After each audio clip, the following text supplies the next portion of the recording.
waxaan aaminsanahay garsoorka marka ugu horeysa waxaan rabnaa inaan ka hadalno qaab dhismeedka garsoorka sida aad la socotaan burburkii kadib lama dhammaystirin qaab dhismeedka garsoorka mar haddii hay-addii garsoorka oo la rabay baarlamaanka sharciga uu sameeyo ama xeerarka uu soo saaro dadkii fasiri lahaa ama hay-addii fasiri lahayd ay tahay haddii hay-adihii dowladda ay isku qabsadaan xeerar ama shuruucdii baarlamaanka uu soo saaray fulinteeda dadka garsoori lahaa ay yihiin ama hay-adda garsoori lahayd ay tahay haddii loo baahdo dastuurkaas in la fasiro hay-addii garsoor samayn lahayd oo fasiri lahayd hadday iyadu tahay haddii la isku qabsado sharci la soo saaray inuu waafaqsan yahay dastuurka iyo in kale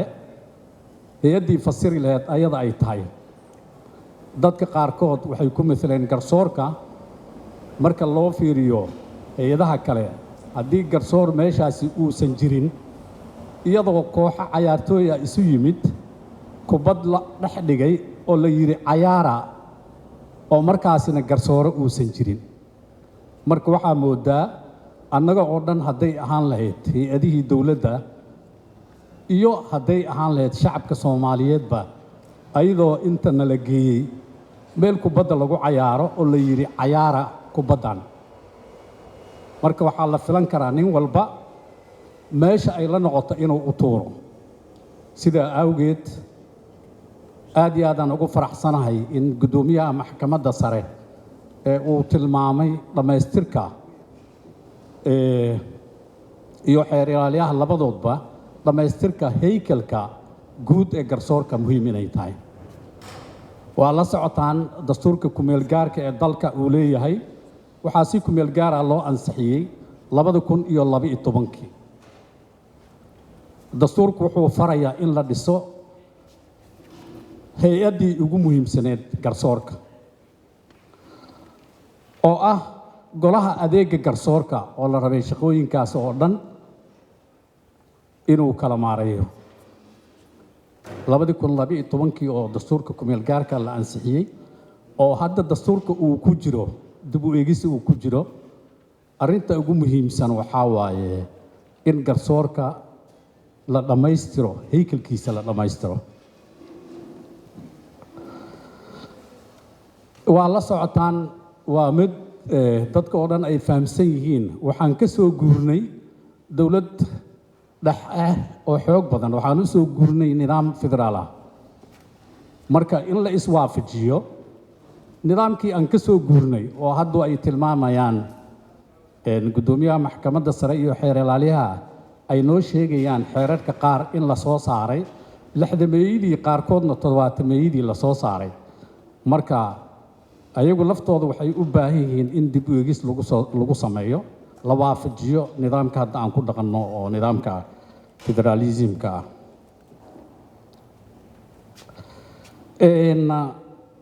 runtii waa aaminsanahay miisaaniyadda oo garsoorka inay yar tahay xukuumadda madaxweynaha ugu sarreeyo xukuumadda iyo baarlamaankaba waxay ila tahay arrinkaasi in muhiimaddeeda la siiyo sababtoo ah waa hay-addii ugu muhiimsaneed oo dowladnimada meeshaan u soconno hay-adaha gacan ka siin lahayd waxaan aaminsanahay haddii la rabo qof maanta degmo jooga ama gobol jooga la rabo in uu fuliyo awooddii garsoorka la rabo cadaalad inuu sameeyo mishaar la'aanna uu yahay waa mushkilad oo qofka gaajaysan sharciga islaamka uu u baneeyay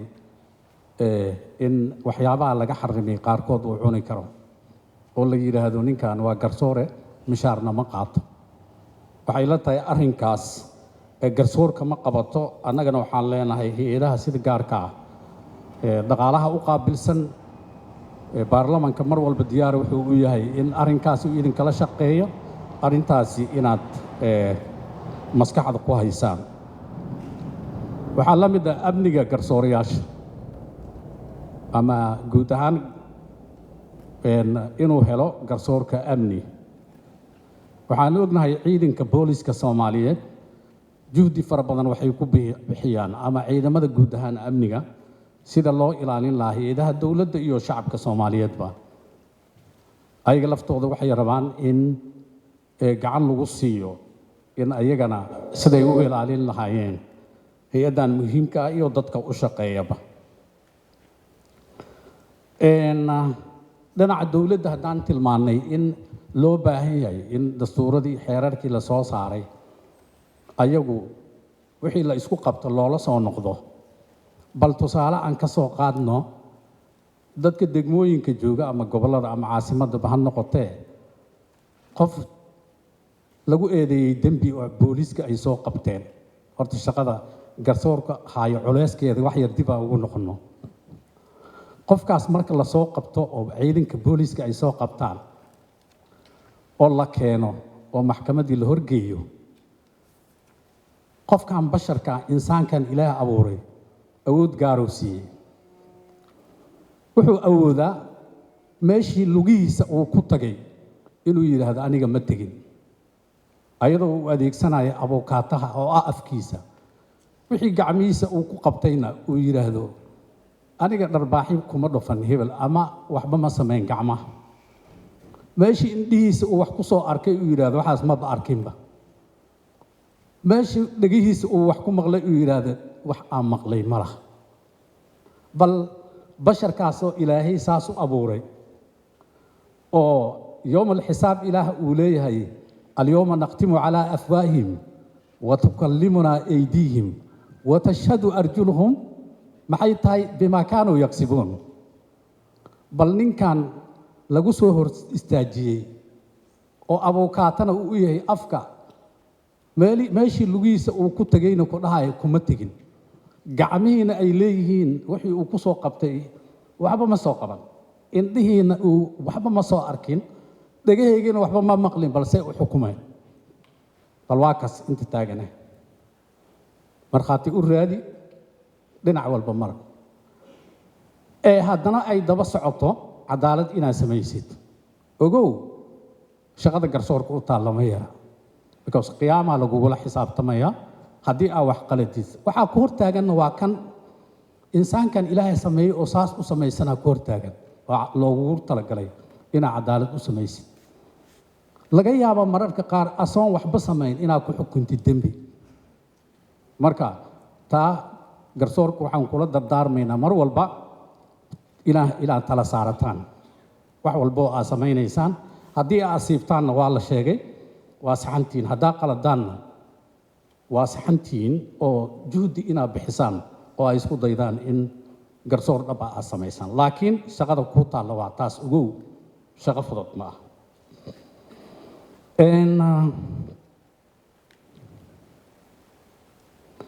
waxaan rabnaa arrinta ku saabsan in tayada kor loo qaado. waa muhiim tayada in kor loo qaado. bini aadamku dee waxyaabaha uu wax ku sameeyo waa cilmi, aqoon, waayo aragnimo. marka haddii dadkii la rabay inay fuliyaan hawshii aan tababar fiican haysan, waxaan leenahay hay-adaha ay qusayso oo runtii aniga aan aaminsanahay hay-ado kale oo caalami ah ayaga laftooda waxaan kula dardaarmaynaa inay garsoorka indho gaara ku fiiriyaan dhinaca tababaradooda. waxyaabaha ugu yaabka badan waxaa waaye dhaqaale fara badan ayaa waddankan soo gala. waxaan rabnaa in Soomaaliya meesha ay ka dhismi la'dahay waa garsoorka.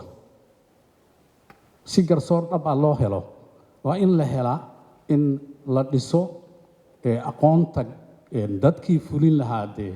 hawshaasi la dhiso. dhaqaale ahaanna horaan uga soo hadlay haddii xukuumadda noqon lahayd iyo haddii dadka kale ay noqon lahayd. gebagabada waxaan idin rajaynayaa guul waxaan aaminsanahay haddaad sii wadaan waxaan idinku hambaliyeynahay marka ugu horeysa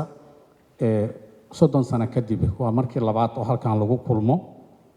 oo sanad guuri labaad oo kale la yiraahdo waa markii labaad oo halkan lagu kulmo halku dhiga qaadateen garsoor tayo leh oo arrin aad u muhiimsan sanadkan sanadkiisa markaa halkan la isugu soo noqdo ilaah nafta hadduu noo gaarsiiyo waxaan aaminsanahay garsoor tayadiisa tan maanta ka fiican tahay in halkaa ku soo noqotaan shirkiinana ama shirka annagana waa noo furan yahay aad iyo aad u mahadsantiin